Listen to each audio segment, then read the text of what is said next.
So, let's take a look at Heist Mode, one of the game modes that we will be able to play in the beta tomorrow, and probably one of my favorites, along with the more competitive game modes in Battlefield Hardline. Now I'm playing on Bank Job here, one of the new maps they will be showcasing in the beta.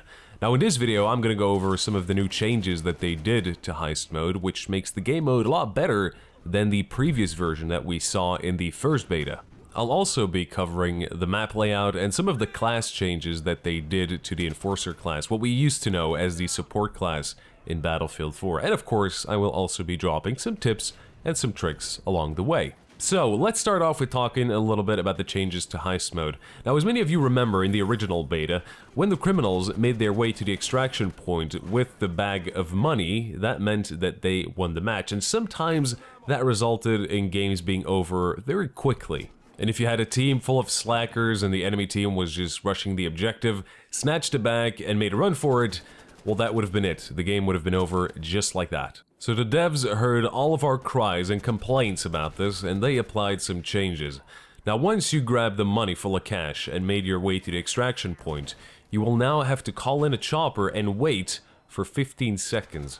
15 seconds is not a lot of time added, but it is just enough for the cops to make a last attempt at taking down the carrier. And I'm a big fan of this change. I'm glad that they added that timer so that now, even though your team might not be the fastest or the best, you'll still get that extra shot at turning things around before the enemy team takes the victory. Now, from what I've played, 15 seconds does seem to be the sweet spot, but they may change things in the future if things end up being a little bit too unbalanced.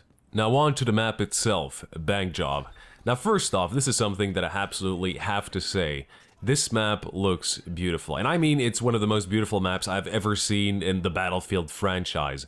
I love the setting in which they put this map. Middle of the city with tall buildings all around, it looks awesome. The interior of the bank looks very detailed, and the light coming from the skylight is very worthy of a mention as well. You get the point, it is a really good looking map. Now, the layout of the map itself is very interesting, and it makes me think of Metro in some ways. You have tight corridors, you have hallways, some choke points here and there, and you have more open spaces as well outside the main building, outside the bank, where you can get access to a big parking lot with multiple stories. But what is really unique about this map, what I absolutely love, is the way that certain walls can be breached to create different access points to the vault. There's a couple inside of the bank itself, but you can also find some outside of the building as well. For example, if you go into one of the bars or the coffee shops on the streets, if you go around the back into the kitchen and place a charge against the wall, that will give you access to the inside of the actual bank. So there's lots of different pathways on this map, which is something that I always look forward to on a Battlefield map, and I think that especially the competitive modes are really going to play well on this specific map. Now, Dolce, you mentioned some changes to the Enforcer class. What in the devil happened to the LMGs? Well, they are now part of the pickup weapons. Instead, you get battle rifles, which are essentially really powerful assault rifles with a bunch of recoil added to them. Now, this might sound a little bit strange to some of you guys, and it did sound strange to me as well when I first heard about it.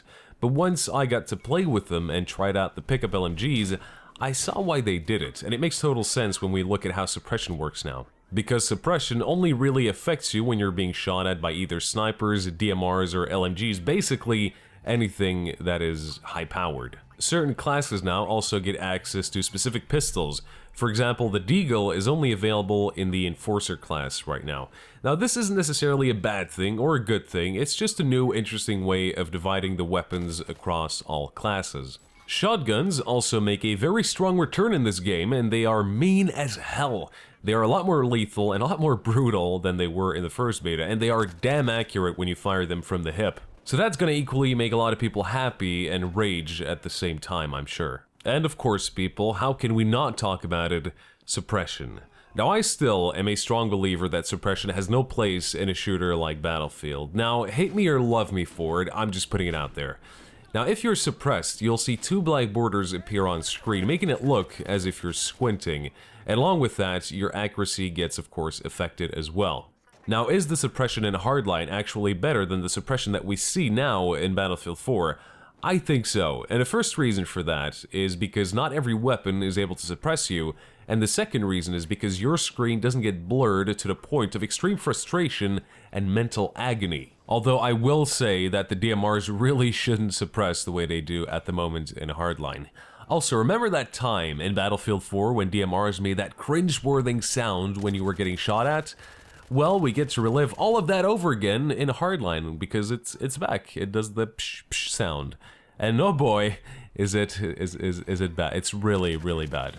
But I'm sure that enough of you guys, enough people will speak about it and complain about it, and it will most likely and hopefully be fixed when the actual game comes out. Now, before I let you guys go, I would like to take a quick look at the new and improved UI in Battlefield Hardline. It definitely looks very different from what we saw in the first beta, and it's looking a lot better now. I feel like they still could have done a better job, because I personally feel that the UI and loadout screen in Battlefield 4 looks a lot better than this. But then again, it could just be because I'm just so used to actually using it instead of seeing something new like this. It's definitely not bad or a mess or anything like that. It's just gonna take us a little bit of time to get used to. But overall, I think that after all of the UI designs that we've seen pop up for Hardline, this is by far the best looking one. Although I'm not too sure about the blue though, I still think they should have stayed with a black and gold UI design. Well, that's it for me, lovely people. I shall provide you with more tips and in-depth coverage of Hardline very soon, and I hope to see you guys all out there on the battlefield tomorrow. Give it a try, guys, and let me know what you think of Battlefield Hardline. Don't forget to leave a rating on the video. Thank you for watching, guys. I am Dolce, as blah blah blah.